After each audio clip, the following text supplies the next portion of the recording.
Hello guys, আসসালামু আলাইকুম। কি অবস্থা সবাই, কেমন আছেন? আশা করি ভালোই আছেন। সো গাইস, চলে এসেছি আবারও Kamrul Hasan Hridoy from Habiganj, and today I gonna show you to a আচ্ছা ওয়েট, যারা বাইক দিয়ে ব্লগ করে তারা মোটু ব্লগ করে, আর যারা সাইকেল দিয়ে ব্লগ করে তাদের কি বলে? Cycle blogger, forget it. So guys, আজকে আমি বাইসাইকেল রাইড করতেছি। দেখুন, আমি এইচসিসি অর্থাৎ হবিগঞ্জ সাইক্লিং কমিউনিটির টি শার্ট পরে অলরেডি রেডি হয়ে গেছি, অ্যান্ড হবিগঞ্জ সাইক্লিং থেকে কমিউনিটির মেম্বাররা আসতেছে। আজকে আমরা যাব একটা লং রাইড দেবার কথা, অ্যারাউন্ড 100 কিলোমিটার মতো, যদিও আমার হবে না, বিকজ অফ আমি ওদের রাইডের মধ্য থেকে জয়েন করতেছি। ওরা হবিগঞ্জ সদর থেকে আসতেছে। সো আমরা যাব হবিগঞ্জের ভিতরেই, মাধবপুর উপজেলার মনতলা একটা জায়গায়। সো আশা করি ব্লগটা অনেক মজার হতে যাচ্ছে। তার জন্য যেটা করতে হবে, অবশ্যই সম্পূর্ণ ব্লগটি দেখতে হবে। বাই দ্য ওয়ে, আমি ইন্ট্রো দিবার জন্য কেন এই চা বাগানে চলে আসলাম, এটা আপনাদের মনে প্রশ্ন আসতে পারে, তাই না? ভাবছিলাম যে বাইরের রাস্তায় ইন্ট্রোটা দিব, বাট এত মানুষ, আমার গ্রামের মানুষ আরও। সো মানুষের সামনে ইন্ট্রো দিতে আমার লজ্জা করে, মোবাইলে বাই করতে লজ্জা পাচ্ছিলাম। তাই ভাবলাম এই সকালে অলরেডি সূর্য চলে এসেছে, সকালে চা বাগানে কেউ থাকবে না, এই সুযোগটা কাজে লাগালাম অ্যান্ড ইন্ট্রোটা বাগানে এসে দিলাম। অ্যান্ড দেখুন ভিউটা, জাস্ট 5 মিনিট আগে যদি দেখতেন, আমি আসার পরে সূর্যটা তখনও উঠে নাই, মানে এত সুন্দর লাগছিল কুয়াশায় বাগানটা। সূর্য উঠে গেছে ঠিক আমার পিছন এক সাইডে, যদিও খুব একটা সুন্দর মনে হয় লাগতেছে না, তারপরেও প্রবলি অনেক সুন্দর। সো আমি আর কথা পারবো না, আমার ক্লিন কমিউনিটি মেম্বাররা চলে আসতেছে অলরেডি। সো দেখতে দেখুন ব্লগটি, আশা করি ভালো লাগবে। পূরণ করস না আমার দোয়া। বাই দ্য ওয়ে গাইস, এটাই হলো আমার সেই কাঙ্ক্ষিত সাইকেল, যেটা নিয়ে আমি আজকে রাইডে যাব। এখানে আরো অনেক সাইকেল আছে, ভালো ভালো, সবচেয়ে কম দামি সাইকেল আমারটাই, লাক্স। আর না বলি সাইকেলের বিষয়ে। সো গাইস, প্রবাবলি ওরা চলে আসছেন, ওদেরকে নিয়ে আসলাম চা বাগানে, আবার চা বাগানের সৌন্দর্যটা দেখানোর জন্য। নপাড়া চা বাগান অর্থাৎ রতনপুর এরিয়া যেটা পড়ছে। সো অলরেডি অনেক রোদ, সোনাবাড়ি, লেটস গো।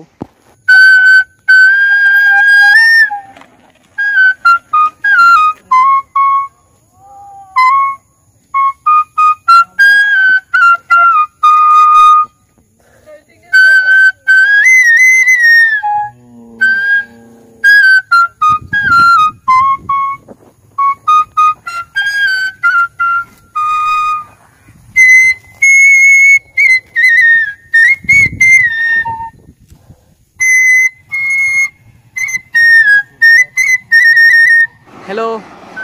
তো এখন পর্যন্ত আমরা সুরমা পর্যন্ত আসছি, 7-8 কিলোমিটার রাইড করছি।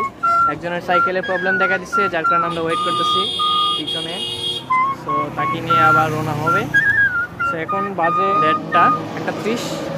সো আমরা সম্পূর্ণ মেইন জায়গায় যেতে যেতে আরও 1 ঘন্টার মতো লাগবে, 1 ঘন্টা প্লাস। সো দেখতে থাকুন ব্লগটা, আশা করি ভালো লাগবে।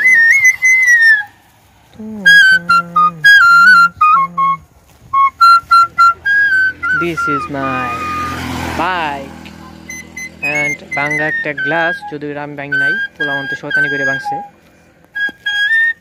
এখানে আমার মোবাইল রাখার জায়গাটা, অ্যান্ড 2টা হেডলাইট, 2টা হর্ন।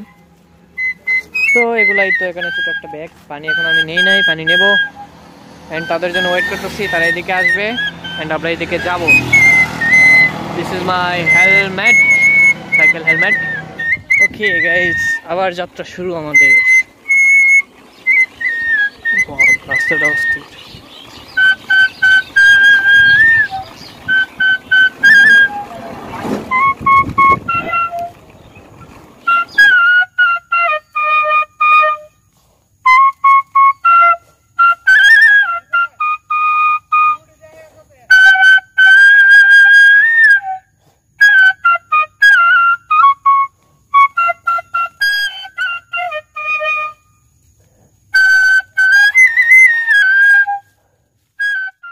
এই যদি হয় রাস্তার অবস্থা, তাহলে এই হলো সাইক্লিস্টের অবস্থা।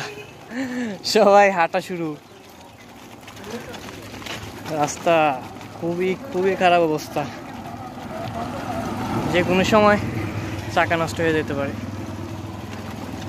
এখন আটা ছাড়া উপায় নাই। এটাই সে রাবার ড্যাম যেখানে ঝর্ণার মতো লাগে, জাস্ট অস্থির। ওয়াও,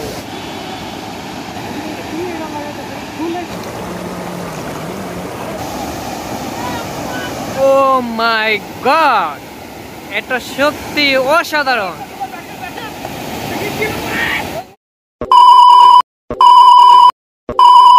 ওয়াও, জাস্ট অস্থির। Look at that. Oh my god, আর শব্দটা জাস্ট ঝর্ণা।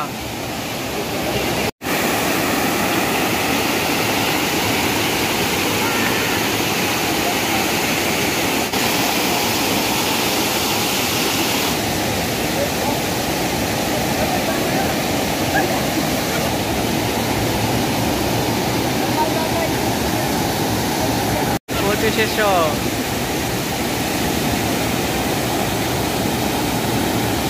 তো গাইস, অনেক পিচ্ছিল আর কি।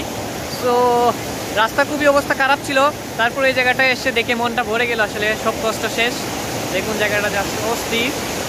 ওয়াও, আগে কত বৃষ্টি যে দেখেছি শ্রাবণে, জাগেনি তো এত আশা ভালোবাসায় মনে। সে যে গাইস 1 ঘন্টা হয়ে গেল, কারো উঠার নাম নাই এখনো, সবাই যার যার মতো ছবি তুলতে বাড়িতেছে দেখতেছি। সো আমি আর বেশিক্ষণ পানিতে থাকতে পারবো না, এখন আমাকে উঠে যেতে হবে। আল্লাহই জানে, মানে পায়ের একদম নিচে কিভাবে যে সাইকেল চালাবো আল্লাহই জানে। So let's go. এই সে রাবার ড্রাম না dam, I don't know, rubber drum dam যাই হোক, ঝর্ণার মতো দেখা যাচ্ছে কিছুটা। সো হোয়াটসঅ্যাপ গাইস, কি অবস্থা সবার? আরেকজনের গ্লাস লাগাইলাম, আমার তো গ্লাস নাই। আরেকজনের গ্লাস লাগাইলাম, কেমন লাগতেছে? আমার পাটা কাইটে অবস্থা খুবই খারাপ। কি যে সাইক্লিং করবো আল্লাহই জানে, বাড়িতে কীভাবে যাবো। সো দেখতে থাকুন শেষ পর্যন্ত কি হয়। এখন আমরা রাবার ড্যাম পরিত্যাগ করবো, লিভ নেবো সেখান থেকে, বাড়ির উদ্দেশ্যে চলে যাচ্ছি।